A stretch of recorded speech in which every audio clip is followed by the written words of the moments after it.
A Alberto Aguilar, nuestro analista financiero. Muy bienvenido, Alberto. Hola, ¿qué tal? Luisa, ¿qué tal? Jorge Armando, qué gusto saludarte. Un placer. Como siempre. Alberto, cuéntanos, ¿cómo Y bueno, llegamos? pues ahora sí que me parece que ya estamos al cuarto para las 12 o 5 para las 12.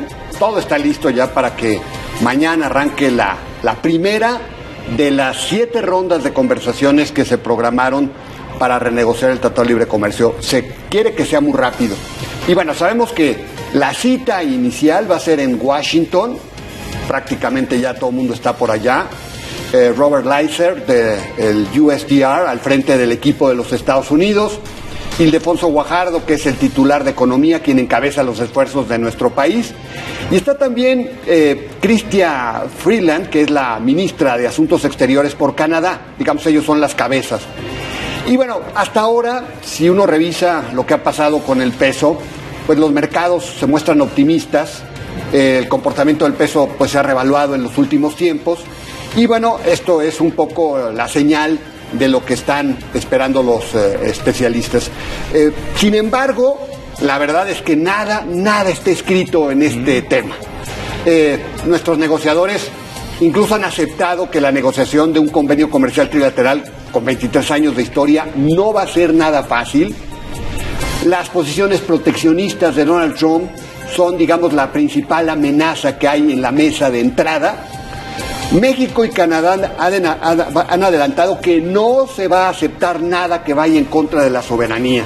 Por ejemplo, pues ya sabemos la eliminación del capítulo 19 de controversias para desaparecer los panes del Telecán y con esto llevar cualquier controversia a las leyes de los Estados Unidos. Para México todo el capítulo laboral va a significar un enorme desafío. Estados Unidos ha apuntado a desbaratar el corporativismo sindical que ha permitido en México los bajos salarios, se habla del dumping salarial, pero el principal reto va a estar en evitar que la negociación se realice a partir de reducir el déficit comercial que tiene Estados Unidos con México por 65 mil millones de dólares. Esa es la consigna de Donald Trump, pero bueno, pues ahí el principal afectado por el peso que tiene en ese déficit será el rubro automotriz. Solo ese negocio significa más de 70 mil millones de dólares, o sea, es un poquito más del déficit comercial del país porque otros rubros compensan. De ahí que Trump, en todo su discurso, en su campaña, en los últimos meses, en las últimas semanas, haya enfocado hacia el rubro automotriz su principal atención para atraer más empleos. Hasta ahora, digamos que le ha funcionado. Las empresas automotrices han reaccionado. Ford canceló su planta en San Luis Potosí.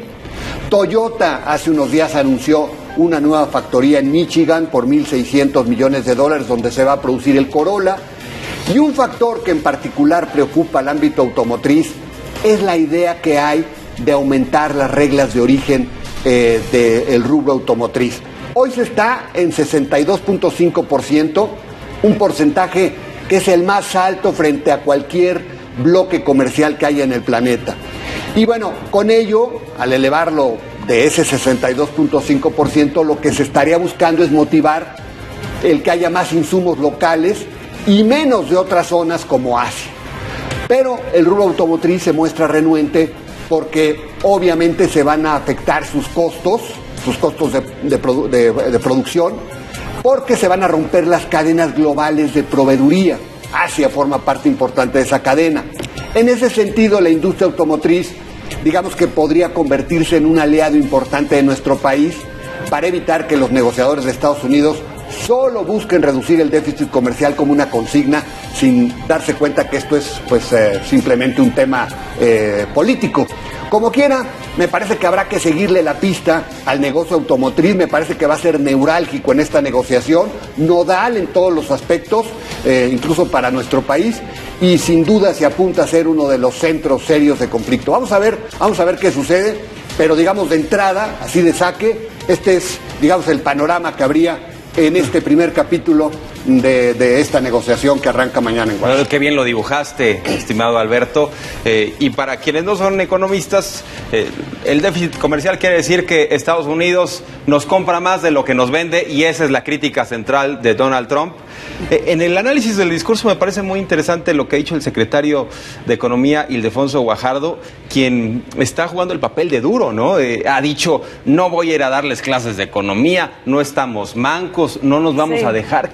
¿Qué te parece este equipo negociador mexicano? Pues esa es la posición que hay que adoptar de entrada, porque ya sabemos que, Jorge Armando, que finalmente cuando vas a negociar, pues no te puedes mostrar débil, tienes que mostrarte agresivo. Y tienes a un presidente que le gusta humillar con el saludo, ¿no? Sin lugar a dudas. Ya de entrada dices, bueno, aquí nos vamos a enfrentar. Sí, tienes la ventaja de tener enfrente a un señor como Leiser, que es un hombre conocedor del ámbito de los negocios, pero también tienes la desventaja de que es un gran negociador. Ildefonso Guajardo también es un hombre que conoce de estos menesteres, él estuvo también participando en el Tratado de Libre Comercio hace 23 años, conoce de esto, el equipo que se ha conformado, pues también es un equipo embalado, está todo el cuarto de juntos, los empresarios, bueno, ya está el Senado en un extremo, bueno, de acompañamiento. De acompañamiento, hay un tema político y ahí de viaje turístico. De mirones nomás. Aprovechar para ir a Washington, ¿no? Porque no tienen nada que hacer, ni van a tener que hacer ahora. Ellos van a tener un papel importantísimo en su momento, el Senado.